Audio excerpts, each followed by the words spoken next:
Good evening, good morning. It's 2:58 a.m. in the morning in Atlanta, Georgia. I'm getting sleepy, but I'm having another one of my moments where I am self-reflecting. I'm gonna try not to make this video long, but it may.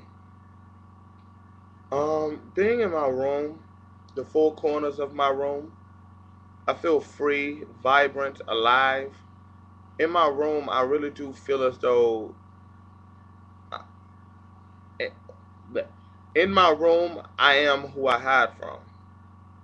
Meaning, in my room, I'm the person that I know I can be. But outside my room, I'm defensive. I'm afraid. I'm scared. Damn, it's the same. I'm defensive. I'm afraid. I'm invisible. I'm a fly on the wall.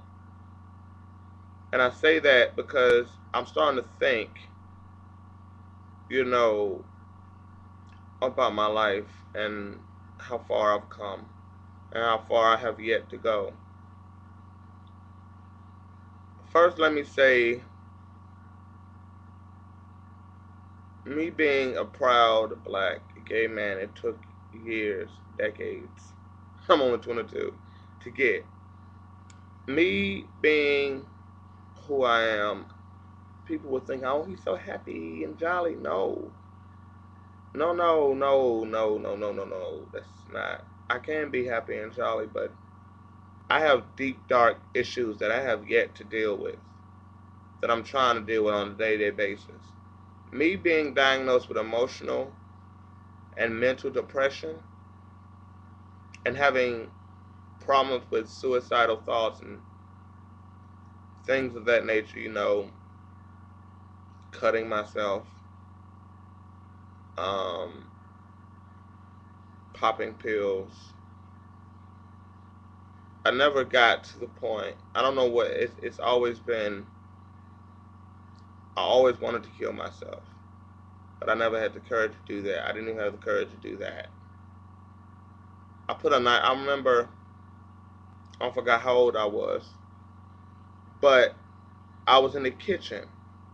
It was me, my mother, and my two sisters in the house, and I had made me this big ass sandwich. It was just this big ass sandwich. You know what I mean? Big as hell. And I was gonna eat it, and my sister came in and said something to the effect of "your fat ass can eat all that damn sandwich" or something like that. Mind you, at the time I was going through abandonment issues with my father because we had just got kicked out for no parent. He didn't tell me for what reason. I didn't like the place I was at with my mother. I wanted to be there, but then again, I didn't want to be there. I was getting harassed. I was just living in hell. Going to school, I was getting bullied. At home, I was getting bullied. I was just being, but it was no safe place for me to be. And when she said that, I don't know why my jump reaction. When she walked out the room, I took the knife and I looked at it and I said, "It's over for me. I can't take this no more." I just looked at it and I was playing with the blade of it. And I was like, I just cannot deal with this. I said, is this worth it to live? When I put it to my throat, my sister ran in and she just started screaming. And as I was going across my throat, not really going in, I was just sliding it across to see how it would feel. And as I was going across my throat, my mother came in, and I took it back around my throat because I wanted to do it. And all of a sudden, she just started to cry. And I dropped the knife and I fell to my knees and I was crying. And I was just like, I was just crying out loud. My life is not worth it. I'm not worth it. I'm not worth it. I don't need to be here on earth. And when you feel that way,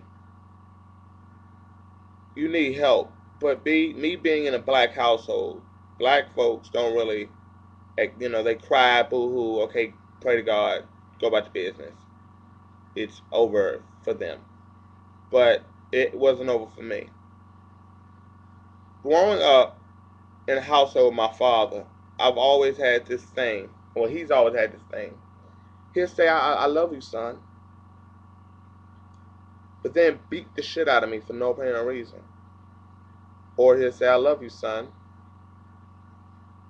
and call me god awful names and tell me that I'll never be nothing and that I'll never amount to anything and that I'll be a failure. Or he'll say, I love you, son, and force me to sit in the car with him while he's eating 2 checker burgers, me not eating anything all day, have not eaten anything all day. He has the audacity to tell me, your fat ass don't need nothing but a piece of lettuce and a tomato. But yet you love me? My father will literally starve me on occasions. He would not feed me. He would not let me allow me to eat. He would force me to watch him eat or my little sister eat, and I wouldn't eat.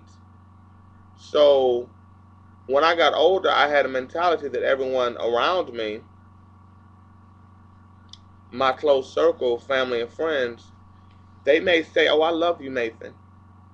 But me being in that mental state still, I feel as though that they're going to do something bad to me. So they say, I love you, and I'm like, I love you too.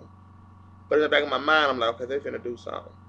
They may do all the good things for me, towards me, but in my heart, I feel as though they're not being truthful. But when it comes to a man outside of my relationship or outside of my circle that says I love you, it gives me validation for some odd, strange reason. Um, and I've went through that with many guys. You know, in ninth grade, I went through a period of I was a chosen experiment, if you will. You know, all the boys wanted to play around with me because I was the openly gay one, but I was also a disturbed and mentally child. I was a disturbed mentally child, and I really didn't have any sense of myself. I just followed what people told me I needed to be, and that got real old. And I started to realize that I could be myself, but then I got scared to be myself because my mother, who I love dearly, has issues. And her issues are beyond me, but her issues trickle down to me because I feel as though I have to be the adult. I have a deaf sister, and she is 20. She can't do a damn thing for herself. She could if she wanted to, or if someone sat down and taught her. I've tried to, but her knowing that her mother will do it for her instead, mm-mm. She can't wash. She can barely wash clothes, iron her own clothes, do her own hair, put outfits together, cook. I think I said, you know, it's a lot of things my mother does for her. Fixes her plate. I mean, really? And Renisha's become so accustomed to this lifestyle that she's become spoiled. And if it isn't done for her, then she has a whole fit. And I feel as though I have to do everything for her. But you know, I'm getting tired of that. I don't want to feel like I have to do anything for her. I want to leave, but I'm scared. I've been sheltered my whole entire life, brainwashed my whole entire life, and I'm scared to move outside of a comfort zone. But I want to do it so bad. I don't know what it's going to take. You know, I don't know what it's going to take for me to get out of this. But it's going to have to give something. Like I said, God is all I have to hold on to. God is all I have to hold on to. But with me fighting the battles on my own and with God, it's a hard battle to fight. And me being able to do these YouTube blogs that I do makes me feel as though I have someone to listen. So if you are listening, thank you very much. And I want to thank all my 17 subscribers. So keep it coming. But I'm going to end this with saying this. I may be a strong individual on the outside, but on the inside, I'm weak and I'm timid. I'm not even going to say weak. I'm very timid. I'm afraid. There's a little boy inside of me that is still scared to even speak because he's afraid he might get slapped.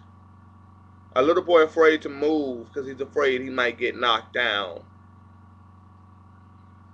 But somehow I'm going to get up and I'm going to stand the fuck up and get out of this predicament.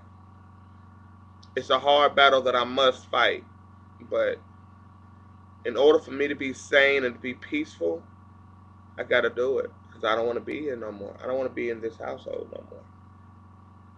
I want to go, but it's hard.